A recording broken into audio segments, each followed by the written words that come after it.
Isang magandang araw nga mga ka-precious. Halina't samahan niyo kami ni Nota at ang mga vloggers ng Rapu-Rapu na pumunta sa Santo Domingo, Albay. Dahil inibentahan ang lahat ng vloggers ng Rapu-Rapu ng isang resort sa Santo Domingo, Albay. Kaya napakaaga talaga namin dyan magising para mamit na ang lahat ng vloggers ng Rapu-Rapu at para sila ay akin ang makilala. Sumakay nga kami dyan ng Pascrap patungo sa Barangay Bugtong. Excited nga ako dyan na mamit sila.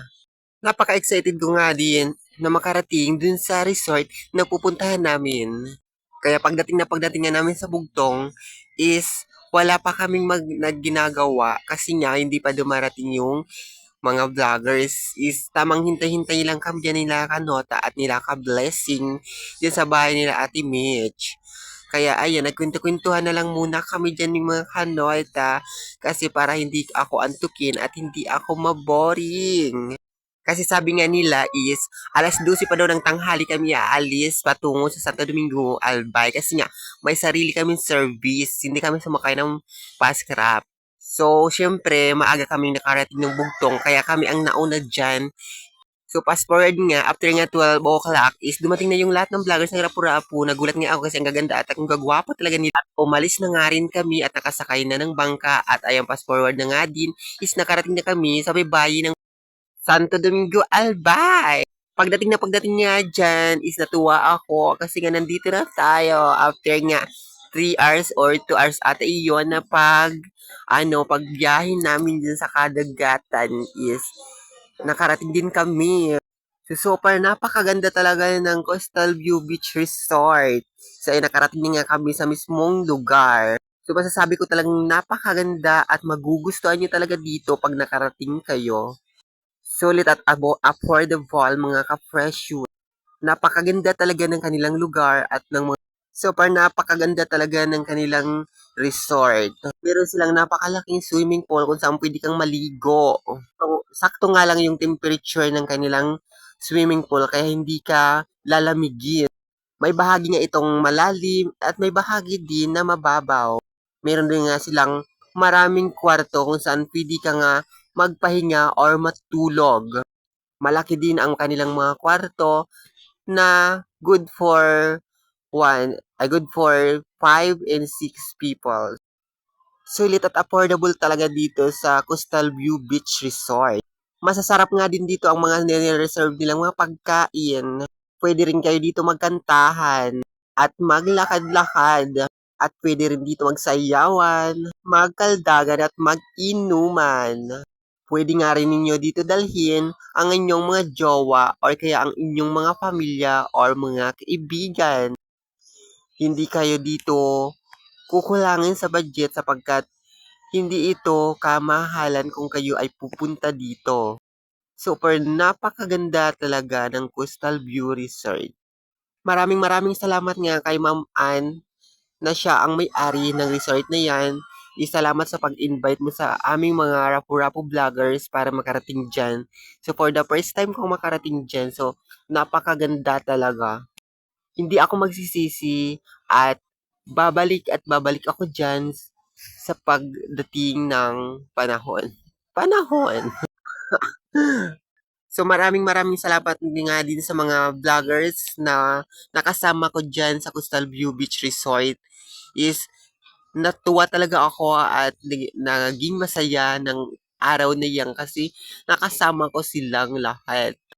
So sa mga oras na nga yan, kasi gabi na, isinanap na namin ang mga aming kanya-kanyang room. So kada isang room nga is 5-5 tao ang nasa loob na niyan. So napakalaki pa rin kahit nga 5-5. So, okay lang. So, napakalamig ng aircon, napakaganda ng kwarto, at napakalambot ng kanilang kama. So, hindi ka talaga, sulit talaga. Walang kulang at wala ka nang hahanapin pa. Sapat na. So after nga namin makuha yung mga kanya-kanya naming kwarto, lumabas na ulit kami at ayan, patuloy na sa pag-enjoy sa buhay, may nagsasayawan na. So after nga ng enjoyan at sayawan, so ayan na kaming lahat nagtipon-tipon na para sabay-sabay na kaming kumain. Maraming salamat talaga, Ma'am Ann. Hindi namin ito malilimutan. Ang kabutihan ng puso mo. God bless po, Ma'am Ann, and keep safe lagi po. So ayan nga, ayan ang kanilang napakasarap na mga pagkain. Super nabusog ako talaga ng mga pagkain na yan. So shoutout sa iyo, Kuya Joe Vlog, na nauna ka pa dyan, Charis. Susulit talaga, napakasarap. So ayan na nga, oras na para magchibugan. Kaya masasabi ko talagang sulit talaga yung saya namin dyan. Kung pwede nga lang hindi na kami umuwi. Siyempre, charot lang. So pagkatapos nga namin kumain is uminom din kami ng kulay blue alak. Sana all kulay blue. So syempre panghimagas din and then pang tuno agad ng mga kinain. Kasi may kaunting alcohol naman yun. So pagkatapos nga namin is pumunta na kami dyan sa swimming pool para ready na ng aming mga sarili kasi mamaya-maya is maliligo na talaga kami dyan yung mga kanota. Pero syempre, wala akong video na naliligo dyan kasi nga nakalimutan ko magpakawa ng video. Kaya ayan si mga kanota is sabi niya samahan ko na daw siya pabalik sa aming room kasi nga may gagawin daw siya o baka magbibis na. So kinabukasan nga is after nga ng lahat is pupunta kami dun sa kabila para mag-attend ng ano ba yun, yung may certificate basta kaming kukunin doon. Shout out din kay Habagat Vlogs na isa sa mga nag-assist sa amin dyan sa Santo Domingo. Maraming salamat po, idol. O siya, basta-basta sa mga gustong makarating at mag-enjoy. O gusto niyo mag-relax sa buhay, diyan lamang kayo tumungo sa Santo Domingo, Albay sa Coastal View Beach Resort. Sulit at affordable. Bye mga ka-precious!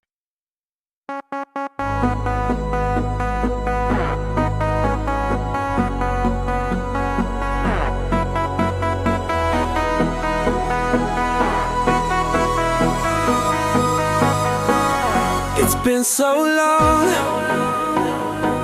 that I haven't seen your face. I'm trying to be strong, but the strength I have is washing away. It won't be long before I get you by my side and just hold you, tease you, squeeze you till tell you what's been